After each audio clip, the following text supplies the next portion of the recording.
অনেক দিন পর বেশ লাগছে বন ভ্রমণ। মাঝে মাঝে কাজের ফাঁকে এইসব জায়গায় এলে মন খুব ভালো লাগে।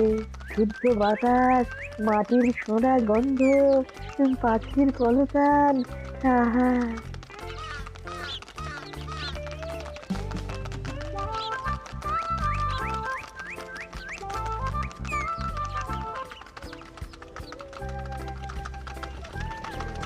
মহারাজের রথ থামছে।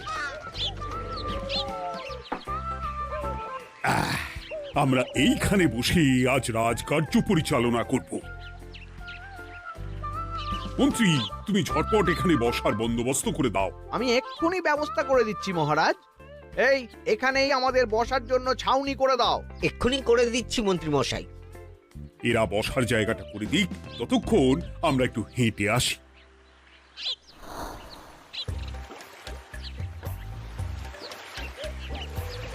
সকালবেলা হাঁটা শরীরের পক্ষে খুব ভালো মহারাজ।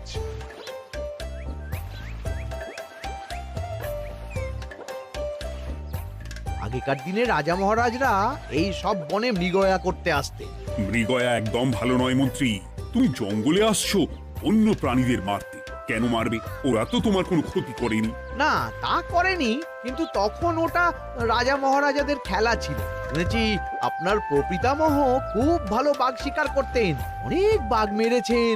মন্ত্রী, তুমি একটা কথা হয়তো জানো না। আমার প্রপিতামহ শিকার করতেন, কিন্তু কোনো স্বাভাবিক জানোয়ারকে নয়, যে বাঘ মানুষ খেকো হয়ে প্রজাদের ক্ষতি করত। আমার প্রপিতামহ সেই সমস্ত বাঘদেরই মারতেন। এছাড়া উনি বন্য প্রাণী সংরক্ষণ করতে বড়ই ভালোবাসতেন।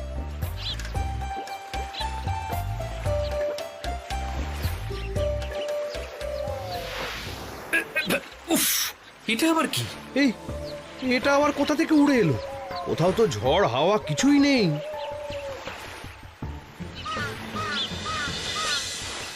একটা ধাঁধা মহারাজ, এই কাগজে লেখা। ধাঁধা? পড়ো দেখি। জোয়ার ভাটা প্রভুর খেলা, ভাটা হবে হলে বেলা। ভাটা হলেই দেখা যাবে লাল রঙের এক পাথর পাবে। নদীর ধারে গর্ত করে যত্নে সাজাই কলস ভরে। হেথায় হোথায় ছড়িয়ে যাহা, অন্ধকারে জলে তাহা। ঢুকলে চক্ষু ঝলসে যাবে, হাতের কাছে ঘন্টা পাবে। ঠিক ঘন্টা বাজলে পরে পড়বে ঝরে থরে থরে। ঘন্টা যদি হয় ভুল, যেন তুমি হারাবে কুল।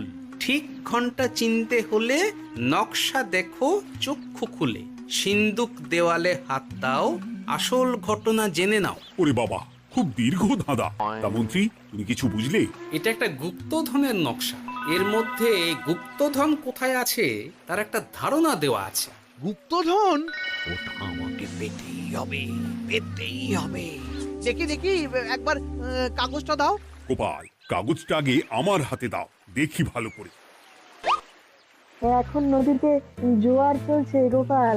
একটু পরেই ভাটা শুরু হবে। হ্যাঁ, ভাটা না হলে কিচ্ছু বোঝা যাবে না। এখানে স্পষ্ট লেখা আছে, ভাটা হলেই দেখা যাবে লাল রঙের এক পাথর পাবে। তার মানে আমাদের ভাটা হওয়া পর্যন্ত অপেক্ষা করতে হবে। না, সময় নষ্ট না করে ধাঁধাটার সমাধান করতে শুরু করি। ভাটা হলে একটা লাল রঙের পাথর দেখা যাবে, এই পর্যন্ত পরিষ্কার আছে। বুঝতে হবে ওর পর থেকে। পড়ো গোপাল, চলো আমরা সবাই বুদ্ধি লাগাই। নদীর ধারে গর্ত করে যত্নে সাজাই কলস ভরে। এটার অর্থ, ধাঁধাটা মাথায় বসিয়ে নিয়েছি, এবার কে কি বলবে সেটা শুনতে হবে। চলো গোপাল, আমরা ধাঁধা যেমন যেমন বলেছি তেমন তেমন ভাবেই চলি। চলুন মহারাজ, এখন আমাদের দেখতে হবে লাল পাথর। কোথায় আছে লাল পাথর? চলো চলো সবাই, চোখ কান খুলে আমরা নদীর পাড় ধরে হাঁটি। আমি একটু তফাতে হাঁটি। গুপ্তধন আমাকে একা পেতে হবে। ভাটা হলেই দেখা যাবে লাল রঙের এক পাথর পাবে। আমাকে চোখ কান খোলা রাখতে হবে। লাল পাথর, নদীর চড়ায় লাল পাথর দেখতে হবে। লাল পাথর, লাল পাথর। ওটা কি? এই তো লাল পাথর, লাল পাথর। ওরা অনেকটা এগিয়ে গেছে, ওদের আমার দিকে নজর নেই। এই সুযোগ, এই সুযোগ, একা একা গুপ্তধন নিয়ে পালাবো। আহ, এ, এ।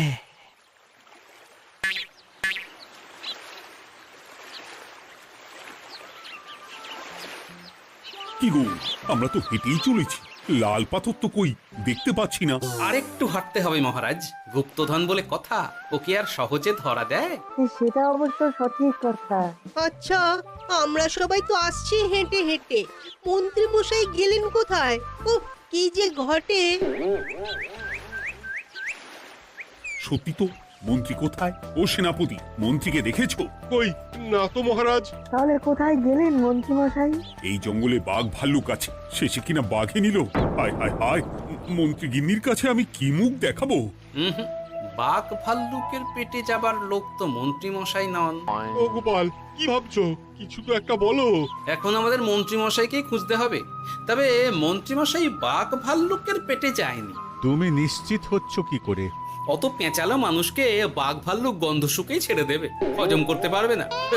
না না না, এখন রসিকতা করার সময় নয়, আমাদের মন্ত্রীকে খুঁজে বার করতেই হবে। কোথায় গেল মন্ত্রী? চলো চলো, গুপ্তধন মাথায় থাক, চলো মন্ত্রীকে খুঁজি। আহ, মন্ত্রী কোথায় গেল কে জানে।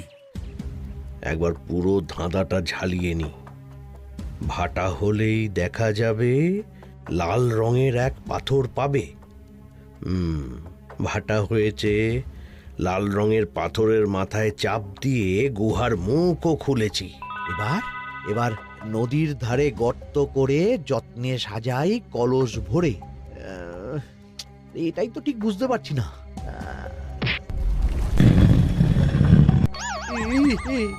এই রে, এবার কি হবে? হ্যাঁ, মহারাজ, কোথাও একটা আওয়াজ হলো। এই, আওয়াজটা কোন দিক থেকে হলো? চলুন সামনে এগিয়ে যাই। আমার মনে হয় আওয়াজটা সামনের দিক থেকে এলো। আমারও তাই মনে হলো। তবে কি মন্ত্রী মশাই লাল পাথরের হদিশ পেয়ে গেছেন? আমাদের চোখে পড়লো না, অথচ মন্ত্রী মশাইয়ের চোখে পড়ে গেল। আসলে আমরা কথা বলতে বলতে গেছি, তাই নজরে পড়েনি। মন্ত্রী মশাই একা একা আমাদের পেছন পেছন আসছিলেন। উনি ইচ্ছে করেই আমাদের পেছনে পেছনে আসছিলেন। নিজে একা গুপ্তধন নিয়ে যেতে চেয়েছিলেন, এখন কোথায় আছেন কে জানে।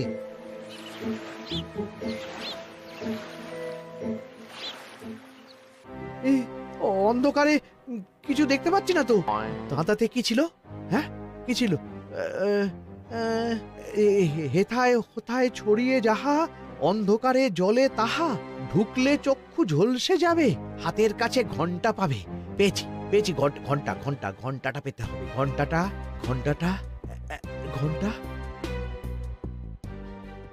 ভাটা হলেই দেখা যাবে লাল রঙের এক পাথর পাবে, নদীর ধারে গর্ত করে যত্নে সাজাই কলস ভরে, হেথায় হোথায় ছড়িয়ে যাহা, অন্ধকারে জলে তাহা, ঢুকলে চক্ষু ঝলসে যাবে, হাতের কাছে ঘন্টা পাবে। ঠিক ঘন্টা বাজলে পরে পড়বে ঝরে থরে থরে, ঘন্টা যদি হয় ভুল যেন তুমি হারাবে কুল। ঠিক ঘন্টা চিনতে হলে নকশা দেখো চক্ষু খুলে, সিন্দুক দেওয়ালে হাত দাও, আসল ঘটনা জেনে নাও। এবারে ভালো করে ঠান্ডা মাথায় ভাবতে হবে। ভাটা হলেই দেখা যাবে লাল রঙের এক পাথর পাবে। সেই লাল পাথরটাই তো খুঁজে পাওয়া যাচ্ছে না, অথচ মন্ত্রী মশাই খুঁজে পেলেন। আওয়াজটা কোথা থেকে আসছিল? এই কাছে পিঠে এই কোথা থেকে আওয়াজটা আসছিল।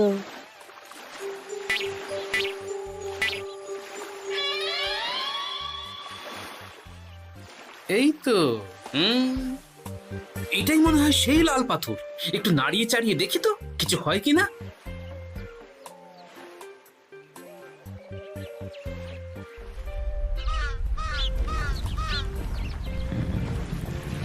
এই তো, কাজ হয়েছে। এই তো সুড়ঙ্গ। আপনারা নিচে নামুন। আপনারা কি দেখছেন সেটা বলবেন মহারাজ। সবাই যদি নেমে যাই, যদি কোনো কারণে সুড়ঙ্গের মুখ বন্ধ হয়ে যায়, তাহলে আর আমরা বাইরে বেরোতে পারবো না মহারাজ। গোপাল ঠিকই বলেছে, আমরা দুজন বাইরে থাকি। মহারাজ আর একটা কথা, কোনো ঘন্টায় হাত দেবেন না, মনে আছে তো? ঘন্টা যদি হয় ভুল, যেন তুমি হারাবে কুল। ওরে বাবা, এই বয়সে আর কুল হারাতে চাই না। ঠিক আছে, তোমার কথাই অক্ষরে অক্ষরে পালন করব। দেখি এই সুরঙ্গে মন্ত্রীমশাইকে দেখতে পাই কিনা। চলুন মহারাজ, সুরঙ্গে নামি। সবাই সাবধানে নামো।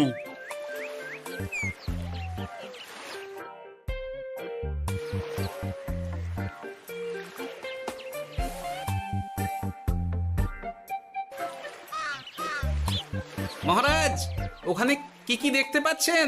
ওখানে কি মন্ত্রী মশাই আছেন? না গোপাল, মন্ত্রীকে এখনো দেখতে পাইনি। শুধু আমি এখানে অজস্র পাথর দেখতে পাচ্ছি। পাথরে পাথরে ছয়লাভ, ছোট বড় অজস্র। পাথরগুলো বড় অদ্ভুত, কিরকম কিরকম মানুষ মানুষ গড়ন। লম্বা বেঁটে হরেক রকম। মানুষ মানুষ গরম, সেটা কি রকম? আর কিছু? কোনো কলসি কি দেখতে পাচ্ছেন? কলসি তো দেখতে পাচ্ছি না। মহারাজ, কলসি থাকতেই হবে, কারণ ধাঁধায় লেখা আছে নদীর ধারে যত্ন করে যত্নে সাজাই কলস ভরে। গর্তটা আসলে হলো সুড়ঙ্গ, কিন্তু কলস।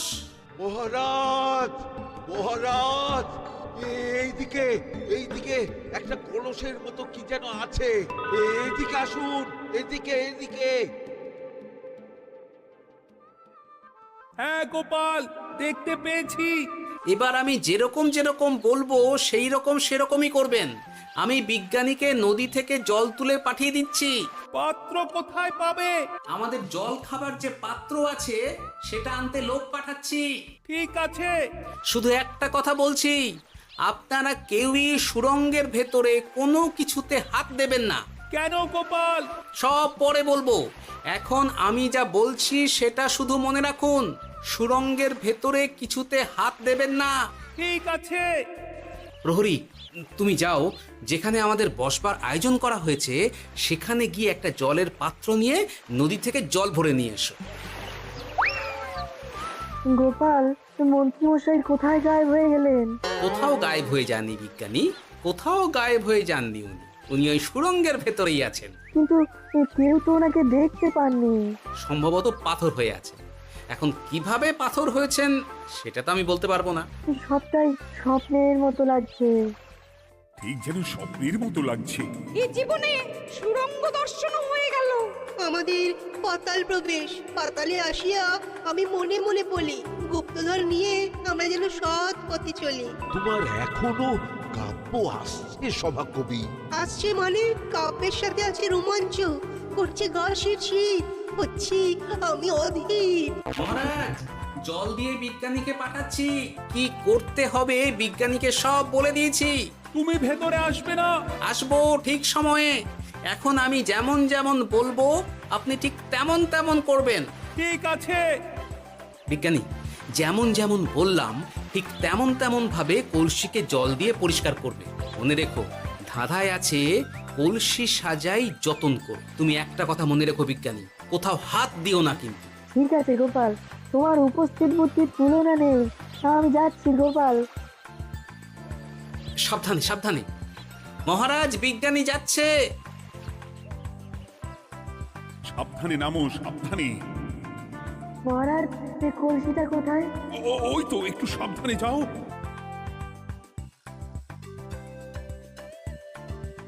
বিজ্ঞানী, কলসির দেখা পেয়েছো?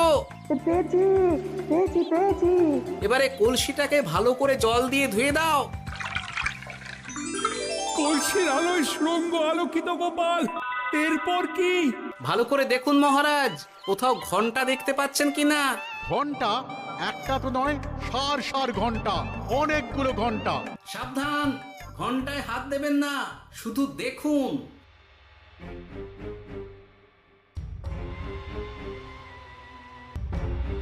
মহারাজ, আমরা গুপ্তধনের খুব কাছে চলে এসেছি। তাই নাকি? কি মজা কি মজা, এবার খাবো ক্ষীরের গজা। আহ, সভাকবি চুপ করো। এখনো আমরা গুপ্তধন পাইনি। বাবার মুখে দাঁড়িয়ে সবগুলো তারা আঁকা। বিজ্ঞানী, কোন ঘন্টায় চাঁদের নকশা করা আছে কি?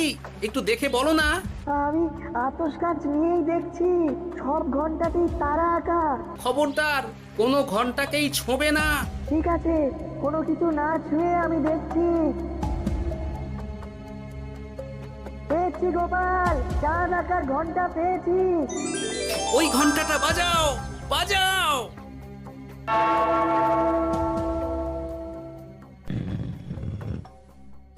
গুপ্তধন পেয়েছেন মহারাজ? বাঁচাও, বাঁচাও, বাঁচাও। বাঁচান মহারাজ, বাঁচান বিজ্ঞানী, মহারাজ, মন্ত্রীর গলা পাচ্ছ না?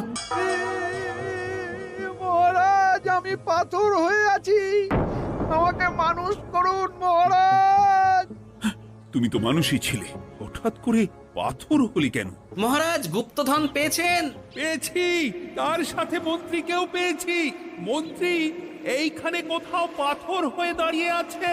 দাঁড়ান মহারাজ, এবার আসছি। সাবধানে এসো। আমি ভেতরে যাচ্ছি, বুঝলে? যদি কোনো কারণে দেখো পাথরটা গুহার মুখটা আটকে দিয়েছে, অমনি তোমাদের কাজ হলো পাথরটাকে ছুঁয়ে ফেলা, বুঝলে? ঠিক আছে গোপাল দাদা। আমার মনে হয় বিপদ আর কিছু ঘটবে না, তবুও সাবধানের তো মান নেই। ঠিক আছে, তুমি নিশ্চিন্তে ভেতরে যাও। বাঁচাও, আমাদের বাঁচাও, আমাদের সবাইকে মানুষ করুন। আমাকে মানুষ করুন মহারাজ। আপনাকে তো মানুষ করা হবে মন্ত্রী মশাই। আগে বলুন, আপনি পাথর হলেন কি করে? ও, মনে পড়েছে, ধাঁধার শেষ লাইন। সিন্দুক দেওয়ালে হাত দাও, আসল খবর জেনে না। সত্যি গোপাল, তুমি না থাকলে এই এত কিছু আমাদের সবার কাছে অজানাই থেকে যেত।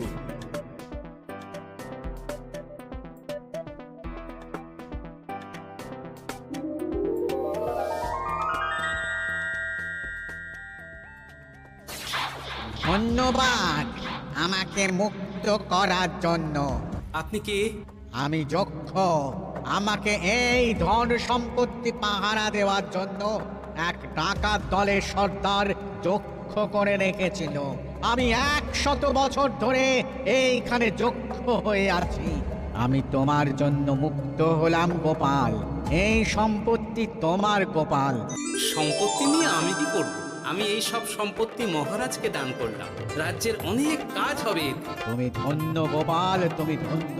এবার আমার যাবার সময় এসেছে, আমাকে যেতে হবে। যাবার আগে এই পাথরগুলোকে মানুষ করে যান। এরা সব লোভী। আমি আমার সীমিত ক্ষমতায় এই গুপ্ত ধনের ধাঁধাকে এখানে যারাই ভ্রমণ করতে আসে তাদের হাতে তুলে দিই, কিন্তু কেউ এই ধাঁধার সমাধান করতে পারে না। সবার মনে লোভ কাজ করে, এই লোভ এদেরকে পাথর করে রেখেছে। পাথর হলো কি করে? একটা মানুষ এসে বুক ভরা লোভ নিয়ে আধা পুরো না জেনে পাথরে হাত দিলেই সে পাথর হয়ে যাবে। আমাদের আমাদের আমাদের খুব ভুল ভুল হয়েছে। আর লোভ আর করবো লোভ না। করবো না। আমাদের বাঁচাও। আমাকে মুক্ত করে দিন, আমার খুব ভুল হয়েছে মহারাজ, মুক্ত করে দিন আমায়। তুমি এখানে আগে এসেছিলে, তাই তো আগে এসে ভাবলে নিজেই একা একা গুপ্তধনকে হরপ করে দেবে। এদিকে তোমাকে না দেখতে পেয়ে আমাদের কত চিন্তা হচ্ছিল। যারা লোভী তারা কারো কথা ভাবে না, শুধু নিজের কথা ভাবে। আমাকে আর একটা সুযোগ দিন, আমি আর লোভ করব না মহারাজ। ও, তোমার কথার কোনো দামই নেই। না মহারাজ, আমাকে আমাকে আর একটা সুযোগ দিয়ে দেখুন, আমি আর লোভ করব না। আমাকে মানুষ করুন মহারাজ। আমাদের সবাইকে আমাদের মানুষ সবাইকে করুন। মানুষ করুন। দয়া দয়া করে করুন, দয়া মানুষ করুন। করুন। যক্ষরাজ, এদের আপনি ক্ষমা করে দিন। ঠিক আছে, তোমাদের আবার মানুষ করে দিচ্ছি। আহ আহ, বাঁচলাম, বাঁচলাম। এই রকম বারবার বাঁচা যাবে না, কিন্তু এবার সাপ ব্যাং যাই হবে না কেন ওইভাবেই থাকতে হবে, এই আমি বলে দিলাম। এবার আমার মুক্তি। মুক্তি নেবার আগে আরেকটা প্রশ্ন। যে ডাকাত সর্দার তার সম্পত্তিকে রাখার জন্য আপনাকে যক্ষ বানিয়েছিল, এই সম্পত্তি তো তাদের, আমরা তো নিতে পারি না। লোভ বড় খারাপ গোপাল। অতিরিক্ত লোভ মানুষকে পশু করে দেয়। ওই ডাকাত দল এই সম্পত্তির জন্য সবাই কাটাকাটি করে মরে গেছে, কেউ আর বেঁচে নেই। সুতরাং এই সম্পত্তিতে তোমার অধিকার আছে, এই সম্পত্তি তুমি গ্রহণ করো। নিলাম আমি, কিন্তু এই সম্পত্তি মহারাজকে আমি দান করলাম। ডাকাত দল জনগণের সম্পদকে লুঠেই তো সম্পত্তি বানিয়েছে, তাই আমি জনগণের কাজে লাগবার জন্যই এই সম্পত্তি মহারাজকে দিলাম। গোপাল, তোমার জয় হোক। এবার তাহলে আমি যাই, তোমরা সবাই সুখে থেকো আর ভালো থেকো। গোপাল, তোমার তুলনা হয় না। তোমার ঋণ আমি কোনোদিন শোধ করতে পারবো না। তুমি কৃষ্ণনগরের জন্য যা করলে তা ইতিহাসে লেখা থাকবে। না মহারাজ, আমি এমন কিছু করিনি, এই কাজ সবাই করবে। জয় গোপালের জয়, জয় গোপালের জয়, জয় কৃষ্ণনগরের জয়। জয় কৃষ্ণনগরের জয়।